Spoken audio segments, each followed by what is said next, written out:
This week on Christian World News, President Trump steps up for Iraq's Christians, signing into law a measure to help victims of ISIS atrocities and helping faith-based groups care for their needs. Plus, why is Asia Bibi still in Pakistan? We talked to her attorney to find out when she can finally breathe free. And Canada's identity crisis, how a radical national experiment is changing the nature of this once Christian nation.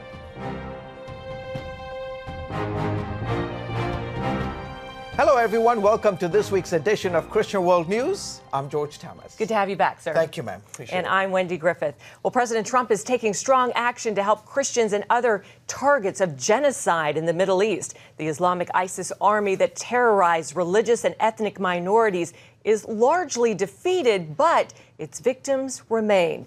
ISIS murdered hundreds of thousands of Yazidis, Shiite Muslims, and Christians during its 4-year rule of parts of Syria and Iraq. Millions of victims are now refugees in the Middle East and Europe. Others are returning home to find their villages, their homes, and their churches destroyed. This week, the president signed a law to help them. This bill continues my administration's efforts to direct U.S. assistance toward persecuted communities, including through faith-based programs. It also allows the government agencies to assist a range of entities in investigating and prosecuting ISIS's despicable acts, and they are very despicable indeed. Today, we honor the memory of all those killed by ISIS in Syria and Iraq, and we renew our sacred commitment to religious freedom. Many faith-based agencies, agencies are at work helping the victims of genocide, but up to this point, they have had to rely almost entirely on private donations. Wendy, Jalil Dawood, he grew up in a Christian family in Baghdad, Iraq, but persecution and war led him to flee back in 1982. Today, he leads the Arabic Church of Dallas. He is also the founder of World Refugee Care, which works to bring hope and healing to refugees in the Middle East, Africa, and Europe. He joins us now by Skype. Jalil, great to have you on the broadcast. Sir, let me begin with this. Why do you think this law that the president signed is so important? Thank you for having me. God bless you all.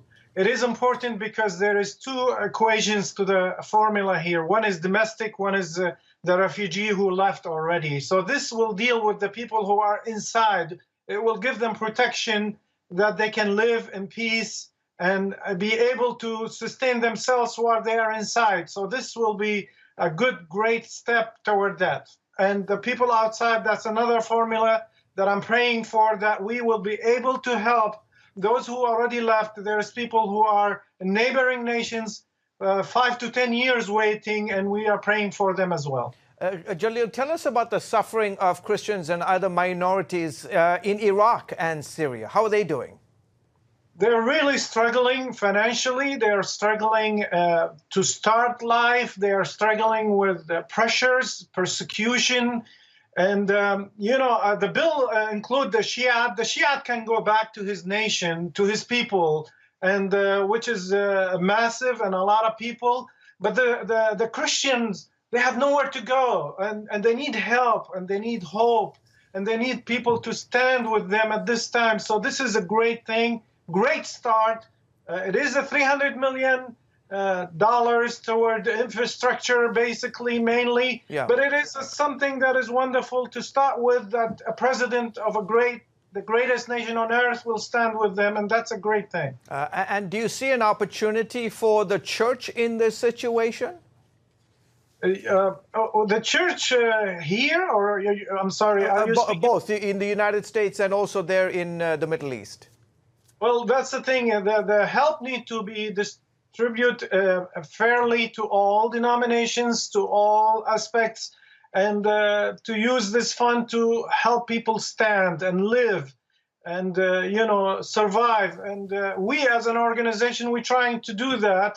This Christmas, we're doing program for orphans and for internally, displaced people, that we might give them hope. We need to stand with them because we could have been in that situation ourselves. So America's standing with them now, and we pray that it will be more in a positive way if we want them to stay there and be light and salt among others. Yeah, and to that point, Jalil, talk about that. Can the church in the Middle East make a comeback?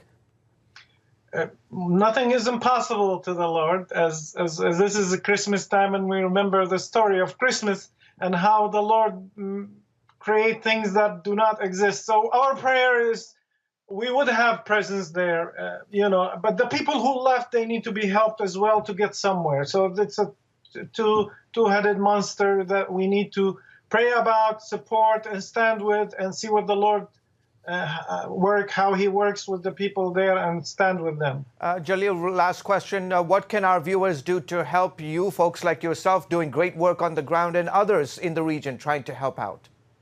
Blessings to you and to the church in America. We are blessed here. First, I want to say we are blessed. We are thankful to the Lord that he loves us. He gave us so many blessings, and we are to share that blessings. And World Refugee Care, we are we're trying to sponsor family to feed those refugees family in the neighboring countries. They struggle with the survival. They struggle with persecution outside even Iraq. And so we need to influence the government to protect those minorities inside and outside. And also we need to help them in a material way, in a substantial way, in a way that they can survive and say, we are not left behind, and nobody cares about us, but we are to care about them, love them, and show care. That's right. That is an important point. We have to leave it there. Jalil Dawood, sir, thank you so much for all that you do for the kingdom. Thanks for coming on the show. Bless you. Thank you. Wendy? War has marred the Middle East for centuries. It's even affected some of the most famous sites in the Holy Land. This week, Israel announced it's cleared more than 1,500 landmines near a site revered as the baptism of Jesus. CBN News Middle East Bureau Chief Chris Mitchell brings us that story. This is Qasr al-Yahud on the Jordan River, the place many believe John baptized Jesus. It's also thought to be the area the children of Israel crossed over to the Promised Land and the site where Elijah ascended to heaven. Israel's side of the baptismal site opened to visitors in 2011, but the 250-acre area around it, known as the land of the monasteries, remained off limits. This area is strewn with mines and other explosive devices remaining from the Six-Day War and beyond. Because of security concerns, the area was marked and fenced, and access to the church's properties has been restricted since the 1970s. We are working here almost 1 year. In this monastery, we work here 3 months.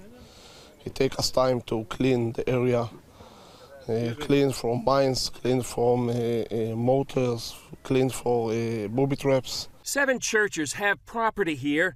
3 monasteries have already been cleaned, and CBN News toured 2 of them. The Franciscan Chapel was built in 1956 and belongs to the Vatican. The Ethiopian monastery was much larger and had a bakery and guest house. Every millimeter of this site is checked at least by 3 people and by 2 different actions. So, as you understand, it's very dangerous and difficult job. Marcel Aviv leads the Israeli agency responsible for this type of operation. It's working with Hallow Trust, the world's oldest and largest humanitarian mine clearance charity, to clean this area. When we will finish all the job here, those lands will be given to their owners, and the owners are the churches. During the Six-Day War, this church-owned land came under Israeli control. It became an easy target for the Palestine Liberation Organization to attack Israeli soldiers. Eventually, the monks abandoned the area and explosives were spread all around. Israel has maps of the mines, but according to Supervisor Moshe Hillman, many have shifted over the years, and there are other challenges. And it was here full of metal. It was a firing zone, it was an irrigation zone. Monks have a small farm in this monastery, so it takes us time to clean. Some 800,000 people visit the baptismal site each year, and that's expected to triple once the monasteries are back. I hope that this garden that was left 50 years ago will be green again, and all of us will be happy to visit here and to see this amazing area. I hope and it will be, and I'm sure that it will be. Chris Mitchell, CBN News, Qasr Al-Yahud, the Jordan Valley. Coming up, from Asia to Europe to Africa, our George Thomas has been on the move. He tells us what's happening with the church around the globe. Stay tuned. God Almighty is a God of blessing. He always wants to bless His people. But how do you get that blessing? And what principles will unlock that secret? In Miraculous Blessings, Pat Robertson shows you how to open the floodgates of God's awesome blessings in your life. In order to have a blessing, you've got to be blessable. Discover what the Bible has to say about God's covenant of blessing, the laws of blessing, and what are the hindrances to the blessings of God. The words of Jesus, they are as valid as the law of gravity, and if we follow those laws, we will be blessed. You'll see amazing true stories of everyday people whose lives were rescued and transformed by God's miraculous blessings. But even the doctors acknowledged that this had to be a miracle. Call 1-800-700-7000 or visit CBN.com to become a CBN partner and get miraculous blessings today. Hello, I'm Terry Newsom. Did you know there are more than 148 million orphans in the world today? 148 million. But it was 3 little girls that taught me about the plight of orphans. My husband and I spent nearly a month immersed in the daily activities of a Ukrainian orphanage as we waited to adopt 3 sisters. I saw firsthand the utter loneliness, the pain of rejection, and the overwhelming desire to be loved. That experience changed me forever. And out of it grew a ministry from my heart called Orphans Promise. Today, we're helping orphans and vulnerable children in more than 50 countries worldwide. Thousands of children are now in safe homes. They're being educated, and they're learning life skills. I'm asking you to join with me and become family to these children. Will you call the number on your screen right now? Because every child deserves a chance to be happy. And welcome back to Christian World News. George, you have just returned literally from a trip around the world. Yeah, it's been epic. Where have your travels taken you? Well, when it started in Southeast Asia, I went to China, Japan, Vietnam, South Korea. The highlight was Vietnam. It was my first trip to Vietnam. Looked at the church, looked at the challenges the church is facing there. Then I went all the way across the 2 oceans to Africa, profiled a story of an American missionary who survived Ebola and is now back in Liberia serving the people of Liberia. So then your next stop was Europe. You actually visited a church there that has been holding 24-hour prayer services since October. Yes, that's Tell us right. about that. Yeah, for almost 10 weeks. It's been unbelievable. Pretty much down the Sleepy Road. It's in a residential community on the outskirts of The Hague in the Dutch capital. It's a church that it's called the Bethel Church. And about 10 weeks ago, the Tamarazians, they are an Armenian family of 4. They had been in the Netherlands for 9 years, trying to seek political asylum. You see the family there. And they've been waiting for 9 years. And then suddenly the Dutch government said, no, we are going to deport you. And so they decided to walk into the Bethel Church and seek refuge. Well, the Bethel Church officials, they decided to go back to basically the Middle Ages to find an archaic law that says no police officer or no government official can enter the church while the church is holding a service. So, wow. Wendy, for the last 10 weeks, pretty much every day, 24 hours a day, people will come from around the country, around the world. And I spoke to a leader there who talked about the impact this has had on the church and the community. Take a listen. We got an enormous support just because we are starting the church asylum here. A lot of pastors are supporting now, more than 550. I think it's even now 580 pastors all over the country went to The Hague to support our service, to participate in it, to celebrate. And thousands of people are coming to the services. So the church is standing up for them, and I think that's a way to follow the gospel. That's a way of being a follower of Jesus Christ. George, how long will these services go? They're going to keep going until they find a resolution for the family. That's amazing. Yeah. Well, you also had a chance to visit with the lawyer of Christian Asia Bibi, the Pakistani Christian who was in prison for many, many years. Yes. How's he doing? You know, he escaped right after he got his client out of prison. And we had a chance to meet him at an undisclosed location. And he is, you know, his whole life has been turned upside down. And I asked him, did he have any regrets for taking up the case of Asia Bibi? Remember, he is a Muslim defending a Christian. And here's what he said. I'll never have a normal life like I used. I will always be looking over my shoulder for the rest of my life because I know there are radical Muslim fanatics who want me dead. But what gives me strength and encouragement is the response I've had from Christians around the world.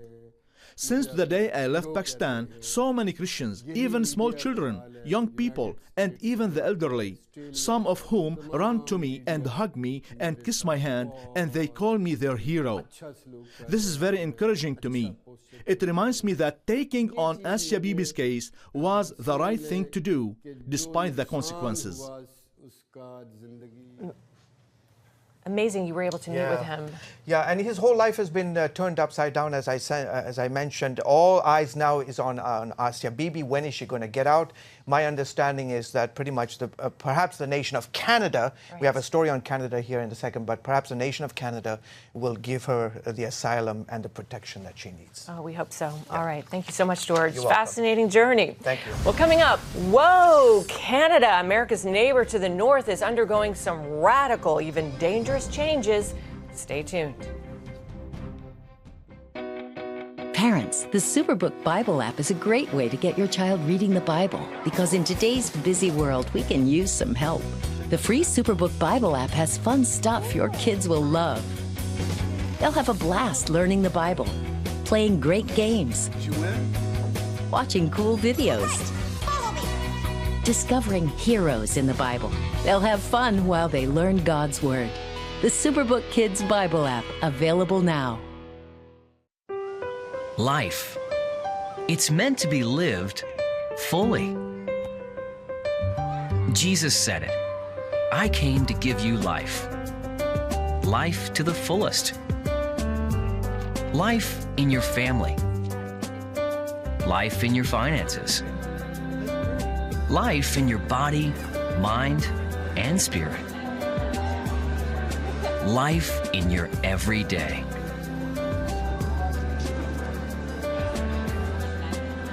At CBN.com, we're taking what Jesus said seriously.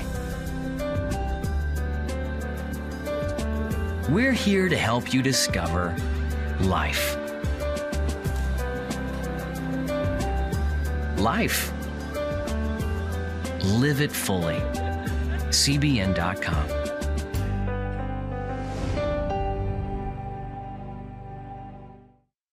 We had 4 jobs that didn't go right. But, you know, we didn't waver in our faith. That's when God put on my heart that we needed to do the well. Within a couple of days, we got an insurance refund check that we had no idea was coming. And here we are, you know, this year, it's just boom. You go out and help other people and you get rewarded for it. Get Pat Robertson's latest teaching, Miraculous Blessings. And welcome back to Christian World News. Canada has a reputation as one of the nicest countries in the world, but some fear that this once Christian nation is having an identity crisis. Slightly. Yes. Canada has embarked on a radical national experiment with profound changes that could lead down a dangerous road. Our Dale Hurd has the story. When Canadian Prime Minister Justin Trudeau says his country is a post-national state and has no core identity, no one should be surprised when some start asking if Canada is even a country. But the identity crisis facing Canada is not only multifaceted, it's serious and could one day have a direct impact on the United States.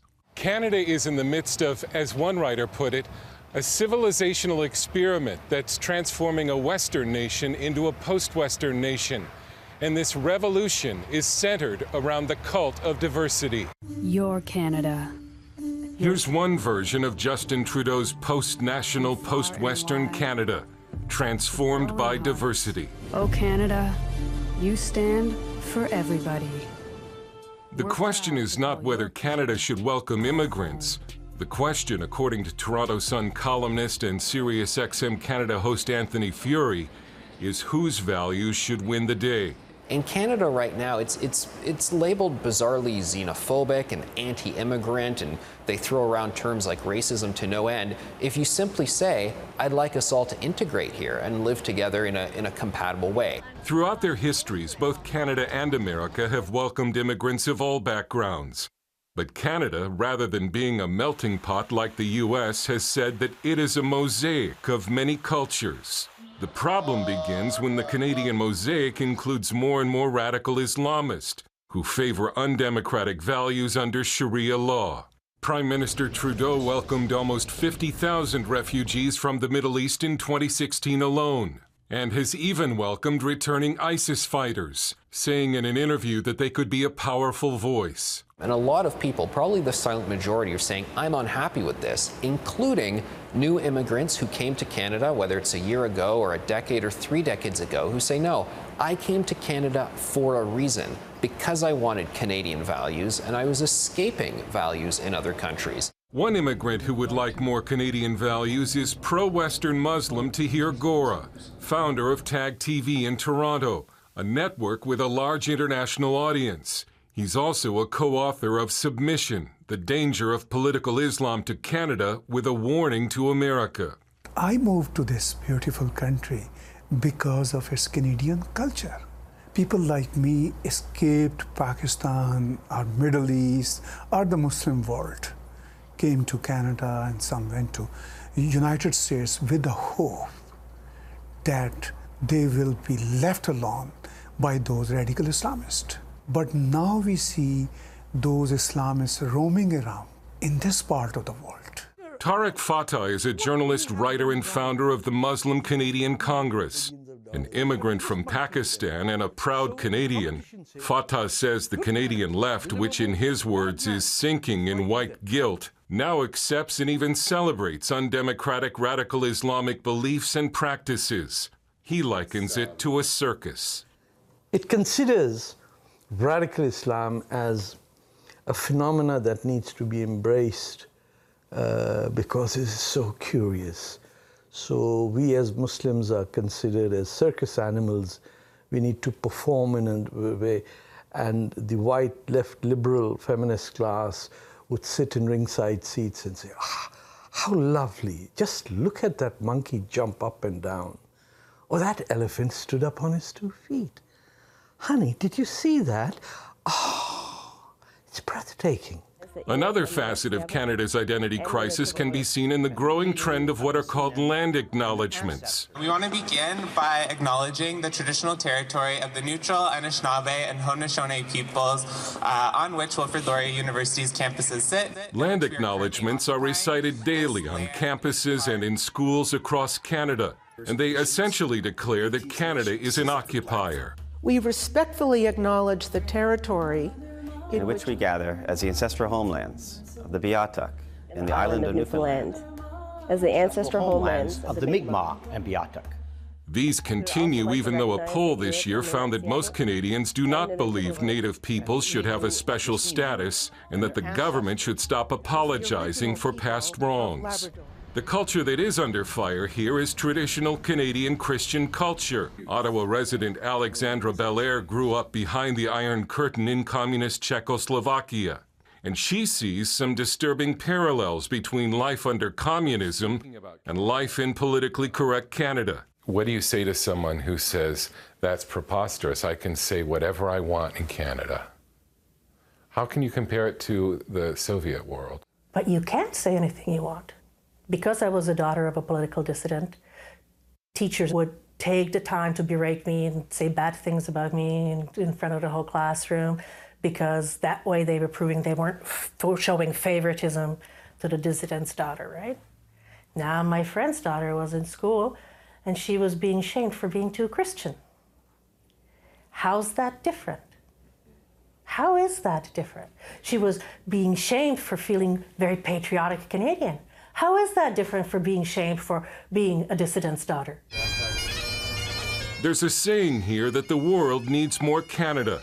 But if current trends continue, the world is going to get less of Canada, as Canadian identity is swallowed up in a left-wing multicultural experiment. Dale Hurd, CBN News, in Toronto and Ottawa. To see more great stories like this, just check out our webpage. Find it at cbnnews.com. We'll be back right after this. When you give, smiles grow bigger. When you care, homes are happier. When you comfort, the hurt goes away. When we all come together to love, miracles happen. Hello, I'm Terry Newsom. Did you know there are more than 148 million orphans in the world today? 148 million. But it was 3 little girls that taught me about the plight of orphans.